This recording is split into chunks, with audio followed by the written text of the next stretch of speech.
Ready to dive in? We're tackling the James Webb Space Telescope today, or JWST, as I've seen it called online. This thing is blowing minds, right? This infrared observatory is changing like everything we thought we knew about space. And when you say massive, it's seriously massive. Just Yeah. imagine a telescope with a mirror over 21 feet across, orbiting a million miles away from us. So I was reading that the mirror is actually made of these 18 hexagonal segments, Yeah. right? Why not just make it one big mirror? That is a great question. It really comes down to a couple of things. Engineering and physics, basically.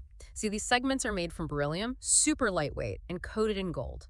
But they had to be folded up to fit in the rocket, of course. Once they got to space, they unfolded, and get this.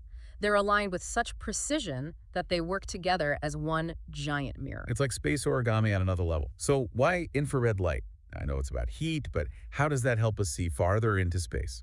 You are right. Infrared light is about heat. Now, the farthest things out there in the universe, the stuff that formed after the Big Bang, those objects are moving away from us super fast, right? So space stretches, and that light gets stretched too, which shifts it towards the red end of the spectrum. So by the time that light actually gets to us, it's mainly infrared. So it's like the universe's oldest light is shifted to infrared and the James Webb can see it. It's like a time machine back to those early stars and galaxies. Exactly. Think of it like this. We're seeing things as they were billions of years ago. It's like a glimpse into the universe's baby pictures. And that is so cool. What exactly did they want to learn from these baby pictures? What were the main things they were hoping to find with the James Webb? There were four main objectives, all kind of linked together, you see. They want to see the birth of stars and planets, uncover the secrets of the very first galaxies, analyze the air of distant worlds, and maybe even get clues about the origins of life itself. Hold on. Origins of life? Are we talking aliens? Haha, well, not exactly, although that would be something. But the James Webb can look at the atmospheres of exoplanets, so planets around other stars, and see the chemical fingerprints of life. Stuff like water vapor, methane, maybe even signs of plant life, if it's out there. So we're like space detectives, seeing if these planets have breathable air. Let's talk about those first stars and galaxies, though. Seeing the early stages of the universe seems wild. But here we are, the James Webb has actually already gotten images of galaxies from just a few 100 million years after the Big Bang. A few 100 million, that's still practically brand new. Right. And these observations, they're really important because they're actually challenging what we thought we knew about how fast the universe changed after the Big Bang. So the James Webb is doing more than just taking pretty pictures. It's changing our whole understanding of how the universe began and how those first structures formed. And to pick up those faint signals from way back then, the telescope has to be incredibly cold, which is where that huge sun shield comes in. You know, the one the size of a tennis court. It's like a massive umbrella protecting the telescope from the heat and light of the sun. I bet that was really difficult to design. Totally. 5 layers of this special material called capton. Each layer is thinner than a human hair, and it had to unfold perfectly in space. Wow, the amount of work and precision that went into this is incredible. Speaking of precision, I bet aligning that mirror was a nerve-wracking experience. It was definitely a relief when it worked. Those 18 segments, they had to line up perfectly. And we are talking a fraction of the width of a human hair. That's a level of precision. That's unbelievable. But it's working. We've covered the goals, the technology, but what about what it's found? Has it lived up to all the excitement? It's honestly exceeded expectations in a lot of ways. We have galaxies doing things we never thought possible, objects shooting out jets of gas. It's amazing. Well, don't hold back now. Let's hear about some of the James Webb's most incredible discoveries. Okay, so picture this, right? Way out there, past Jupiter, there's this object called Centaur 29P. It's always been kind of strange, like a mix of ice and rock, always erupting these jets of gas. So like instead of lava, it's erupting, what, space ice? Kind of. Mostly water vapor, carbon dioxide, even some ammonia and hydrocarbons. And with the James Webb, we're finally getting a clear look at these eruptions. Wait, hydrocarbons, isn't that a building block for life? What does it mean finding that out there erupting from this thing? That's what makes it so exciting. Okay, now it doesn't mean there's life on Centaur 29P, not yet anyway, but it tells us that these complex molecules, the things that could lead to life, they're more common out there than we realize. Wow. It's like finding the ingredients for life scattered through space. Yeah. Okay, changing gears a bit. You mentioned earlier about galaxies doing unexpected things. Ever heard of inside-out star formation? I can't say I have. That sounds kind of backwards, doesn't it? Exactly. We always figured galaxies formed stars from the inside out. Oldest stars at the center, younger ones in those spiral arms. But James Webb is showing us ancient galaxies where the opposite is true.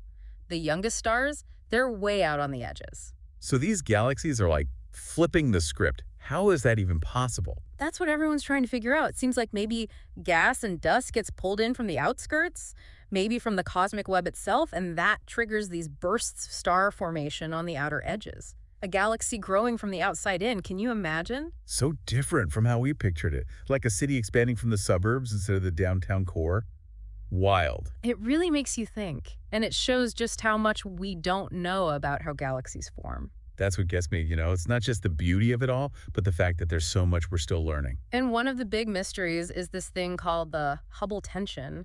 Some people even call it the Hubble trouble. That rings a bell. Remind me. It's this difference, right, between how we try to measure how fast the universe is expanding. That expansion rate, it's called the Hubble constant, and we're getting different answers depending on how we measure it. It's a real headache for these cosmologists. So it's like two different speed guns giving you different speeds for the same car. Recipe for chaos. Exactly. And this difference, it could change how we understand physics, like the very basics and the evolution of everything. Okay, that's huge. So how does the James Webb help with that? Remember how we were saying it can see farther back in time than anything else? That's key here. So it looks at these really distant objects like supernovas, exploding stars, and uses those to measure how fast the universe was expanding at different points in time. So it's like using these supernovas as mile markers to see how much the universe has stretched over time. Exactly. And the more accurate those measurements get, the closer we are to figuring out this whole Hubble tension thing. Sounds like we're on the edge of something big. That's what makes these discoveries so exciting. Totally. And we can't forget just how incredible these images are. The colliding galaxies, nebulas, like cosmic fireworks. You mentioned the smiling galaxy earlier. Now that's an image that everyone loved. It definitely captured people's attention. ARC 107 is the official name, but Smiling Galaxy is way cooler. It's this amazing example of galaxies interacting, looks like a galaxy with two bright eyes and a big smile. But that smile is actually two galaxies smashing together over millions of years. Kind of poetic when you think about it. These massive, powerful events, galaxies getting torn apart and then coming together. Yeah. And the results are beautiful. Right. And because the James Webb sees in infrared, we can see through the dust and gas that usually hides these events from us. It's like we get a front row seat to this cosmic dance. It's like the James Webb is showing us the universe's most dramatic moments. I mean, it's amazing. These collisions are destructive, but they also create new things in the universe. Absolutely. These mergers can cause these huge bursts of star formation, change how the galaxies look, even wake up dormant supermassive black holes at their centers. It's incredible. We've been so focused on these massive galaxies in the beginning of the universe, we haven't really touched on star and planet formation. What can the James Webb tell us about that? It's just mind-blowing, these massive events shaping the universe. But what about things on a smaller scale, like how stars and planets are born? What's the James Webb seeing in those cosmic nurseries? Oh, it's seeing some incredible things. Remember those amazing pictures from the Hubble, the Pillars of Creation? Of course, those huge clouds of gas and dust just filled with new stars. Right. Well, James Webb took another look at them, but in infrared. And because infrared can see through all that dust, we're seeing brand new stars forming. And these disks around young stars where planets might form, it's amazing. So we're actually seeing the potential for new planets, maybe even life as it's happening. That's incredible. All these discoveries are amazing, but has anything truly surprised scientists? Anything they weren't expecting? There are always surprises in science. That's part of what makes it so exciting. One thing that's really got people talking is that they've found these super distant galaxies. But here's the thing. They seem to be much bigger and more developed than we thought possible for how early in the universe it was. It's like finding a whole city out in the middle of nowhere, right? What's the thought on that? That's the big question. Some scientists think maybe gravity worked differently back then, or maybe these galaxies have supermassive black holes that grew way faster than we thought possible. So many mysteries to solve.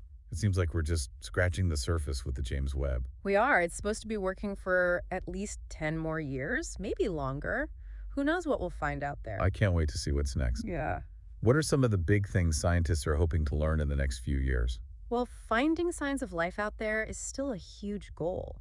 As the James Webb looks at more of these exoplanets, We'll learn more about what they're made of, their temperature, even their weather. Can you imagine actually finding a planet that could support life? That would be incredible. Right. And don't forget about those early galaxies. The James Webb is going to keep looking farther and farther back in time, seeing even fainter galaxies from the very beginning of the universe. It's like putting together a family album, but for the entire universe. Yeah, and what an album it's going to be. And here's the best part. The James Webb isn't alone out there. It's going to be working with other telescopes, both in space and here on Earth, to give us a complete picture of the universe. It's like a team effort, with the James Webb leading the charge. Each telescope has its strengths, allowing us to observe different kinds of light and really understand what we're seeing. It's amazing. It really is. It's a global effort to understand our place in all of this. And I think building these amazing tools, asking these big questions, it's really what makes us human, that curiosity, that desire to explore. Absolutely. And as the James Webb shows us more and more, I think it reminds us to keep dreaming, to keep pushing the limits of what we think is possible, and never stop asking those questions about who we are, where we came from, and what else is out there. Well said. Thank you so much for taking us on this deep dive with the James Webb Space Telescope. It's been incredible. And for everyone listening, keep looking up and never lose your sense of wonder.